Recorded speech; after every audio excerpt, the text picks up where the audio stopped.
গণতান্ত্রিক চর্চার অন্যতম প্রধান শর্ত গণমাধ্যমের স্বাধীনতা। অতীত ইতিহাসের দিকে তাকালে দেখা যায় মুক্ত সাংবাদিকতার ক্ষেত্রে প্রথম এবং সবচেয়ে বড় বাধা হিসেবে কাজ করেছে সরকার। অন্তর্বর্তী সরকার এইসব বাধা অপসারণে বিভিন্ন উদ্যোগ নিয়েছে। আমরা সমালোচনাকে উন্মুক্ত করে দিয়েছি। যে কেউ চাইলেই যে কোনো মাধ্যমে, সেটা মূলধারার গণমাধ্যম হোক কিংবা সামাজিক যোগাযোগ মাধ্যমেই হোক, সরকারের সমালোচনা করতে পারছেন। এমনকি রাষ্ট্রীয় গণমাধ্যমেও সরকারের সমালোচনা করা যাচ্ছে। নিকট অতীতে যা ছিল অকল্পনীয়। সাংবাদিকদের জবাবদিহিতা নিশ্চিত করার জন্য সরকার ইতিমধ্যে প্রেস কাউন্সিল পুনর্গঠন করেছে। আপনারা জানেন, সামাজিক যোগাযোগ মাধ্যমে প্রতিদিন বিপুল পরিমাণ গুজব ও অপতথ্য ছড়িয়ে পড়ছে। দেশকে অস্থিতিশীল করতে হাতিয়ারে পরিণত হয়েছে গুজব। অপতথ্য মোকাবেলা করার জন্য সাংবাদিকদের সক্ষমতা বাড়াতে বিভিন্ন ধরনের প্রশিক্ষণের ব্যবস্থা নেওয়া হচ্ছে।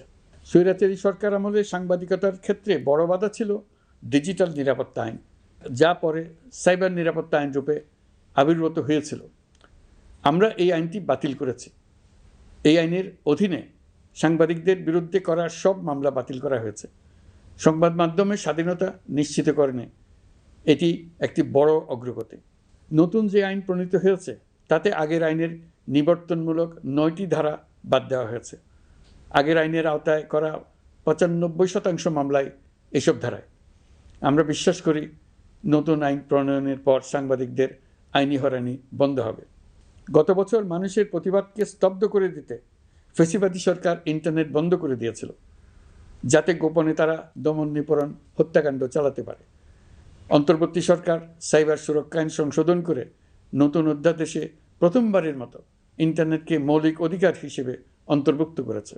সম্প্রতি আন্তর্জাতিক bandwidth real time internet traffic পরিবহনে 4 টেরাবাইট সেকেন্ডের মাইলফলক অতিক্রম করেছে বাংলাদেশ সাবমেরিন কেবলস পিএলসি। বাংলাদেশে ইন্টারনেট সেবার মান ভালো করতে সরকারের পক্ষ থেকে সর্বোচ্চ উদ্যোগ নেওয়া হয়েছে।